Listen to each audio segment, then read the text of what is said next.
So I wanted to ask the basic question of, did my fiance and I make a poor decision on the house we just bought? And I was hopeful to kind of briefly go over my plan going forward and see if it aligns with y'all's advice, slash what you might suggest I do differently. Okay. What'd you do on the house? Tell me about it. So the house was a $670,000 house, and we did 10% down. And so our monthly payment is $4,700. Mm-hmm. And what do you make? So I have a salary of $120,000 per year, and my fiance has a salary of $70,000 per year. The big variable in that is that I work in sales, and I get a bonus every quarter that can vary. Typically, three of the quarters will vary between $10,000 and $40,000, and then one quarter will vary between $30,000 all the way up to maybe $100,000. Mm-hmm. Okay. Well, what we recommend for married people is that your payment should not be more than 1/4 of your take-home pay, and you should be well under that with the numbers you gave me. So that's what so with the outside of the bonuses, if you remove the bonuses, our take-home pay is roughly $11,540 per month. And yeah, so but we're not removing the bonuses because they're there. Even on the small end, maybe around $60,000 per year at the small end. Yeah. That would still fall it still puts you at 1/4 of your take-home pay. I guess our main question was, did we overindulge? Because it did drain pretty much all of our savings to get to it. Now I did invest, and the way I did it was before listening to y'all's show and learning your take on it. I invested in real estate before I was paid off fully on. So we do have some debt that I wanted to go over as well. And long story short, I invested in real estate prior to paying off all of our debt, and including only having 10% down on our primary residence worried me a little bit. And I know that's not it's not best. And no, I would not be investing in real estate before you bought a house. And no, I would not be buying a house if you weren't debt free, but you already did. So now let's get out of debt. Why don't you sell the rental and pay off the debts? That was going to be one of my questions. We've only owned it for about a year and a few months. My thought was selling the rental before it appreciating to its full value. It's not going to appreciate to its full value. At what date? When does it stop appreciating? Yeah, no, I understand that. There's no end to that question. But you just feel like the quick turn after you pay commissions and everything. All you're doing is admitting your mistake, and that's the problem. Yeah, but hey, when do you guys get? Go ahead. But if you sold the property, Chris, I mean, if you only had it for a year, it probably doesn't have much equity in it. Which means it sucks. Like because it should have some equity. Is that what you're saying? it's draining him. He's not making any money on it. Right. Unless you got a bunch of equity, you're not making money. Yeah, but if he sells it for the same price, basically he bought it for a year ago because it hasn't really appreciated much, and he pays commission. I mean, all fees, all of it. He's going to be. You know what I mean? Can you get out even, Chris? Yeah, that's my question. We probably could get out even. Yes, we have 20% after equity everything in it. Okay. We have 20% equity in it, but we do have very stable monthly income on it. We're not. We aren't cash flowing yet. No, you don't. Even. And I agree. No, you don't. I agree. It's useless. You're spinning your wheels. You're breaking even at best on the monthly cash flow. By the time you include vacancy, repairs, and crap owning rental property, you have to make a lot more than you're making to break even. You are not breaking even. Not net over a 12 to an 18-month period of time. When you look back on it, that's what's going to happen. I own $600 million worth of real estate. Believe me, you have to have more margin than you've got to break even. Now, so I would get out of that. That's what I would do. And then all of a sudden your house starts looking smarter. And I would, use anything I can do to clear up. What other personal debts have you guys got? I have 20,000 student loans, 9,000 car. She has 20,000 roughly student loans. Yeah. And you guys make a pile of money, so clean that mess up. Yeah. Yeah. See, if you don't have this rental property hanging over your head like a hatchet, and you don't have any personal debt at all of a sudden we're not sweating the house. Yeah, but I do hear you, Chris, with when the bonuses come, depending on the month, right? The instability is, on the low end. You said if you bring home 11,000, right? And 5,000 almost of it's being taken by the mortgage on that one particular month. You need to have a fund. We call it the peaks and valleys fund. So when the bonuses do come in, throw some of it in that fund. So when there is a low month, you can pull from that fund and that the house, is fine, that it is around a fourth year take home pay. If you didn't have any car payments, so you wouldn't be noticing it. Okay.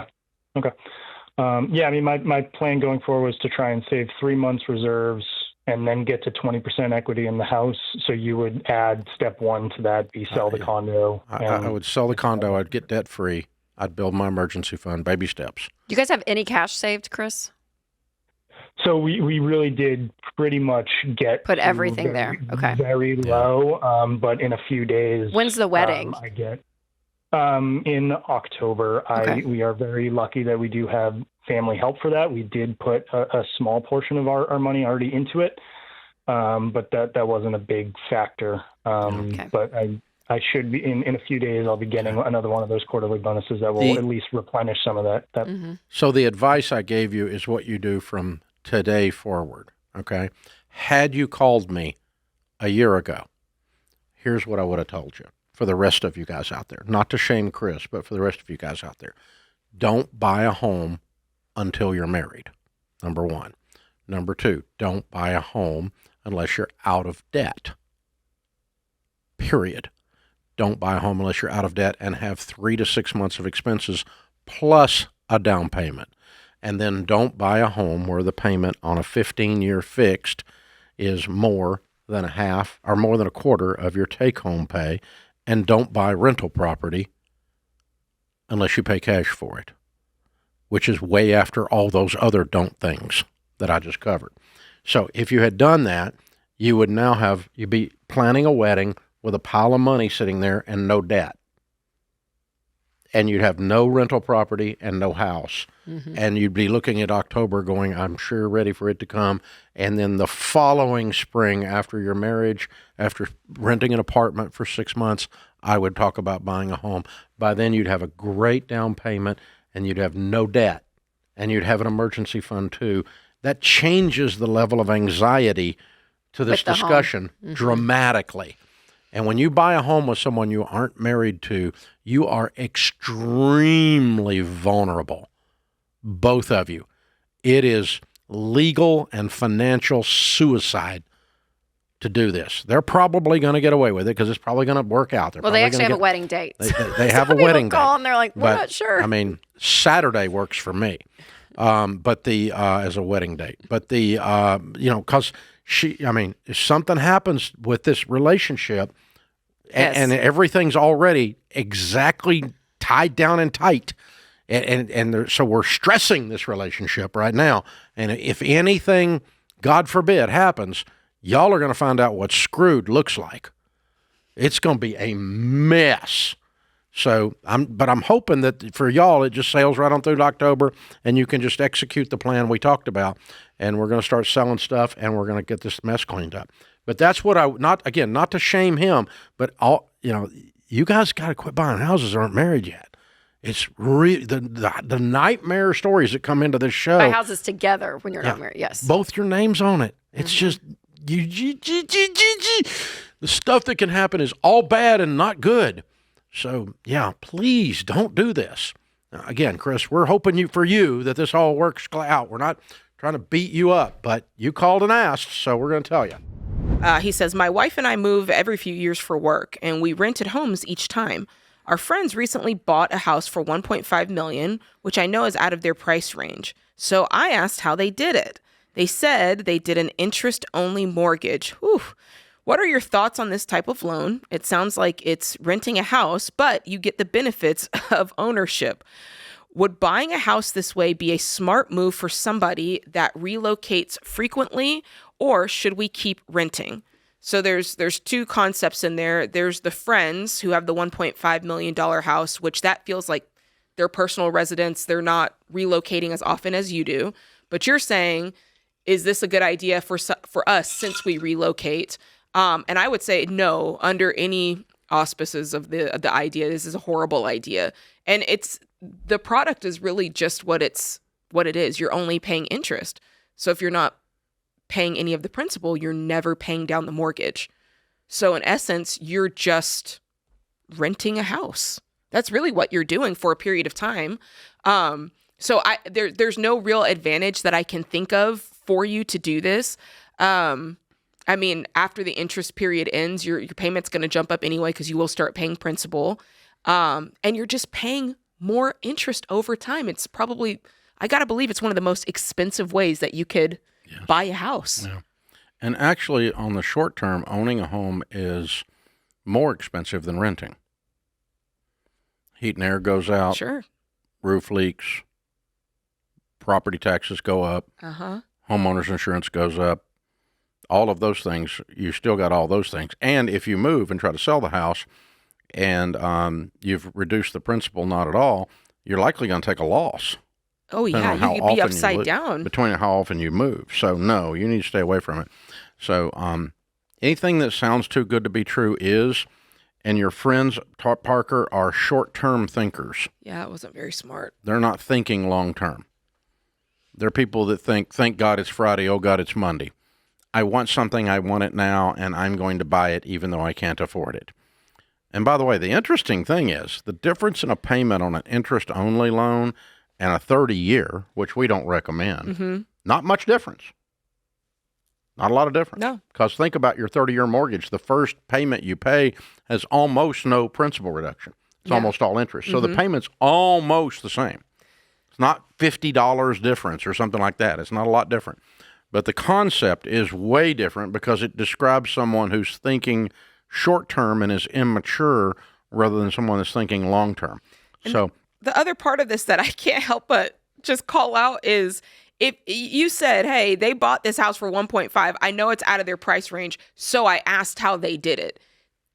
That's the wrong question to ask. Yeah.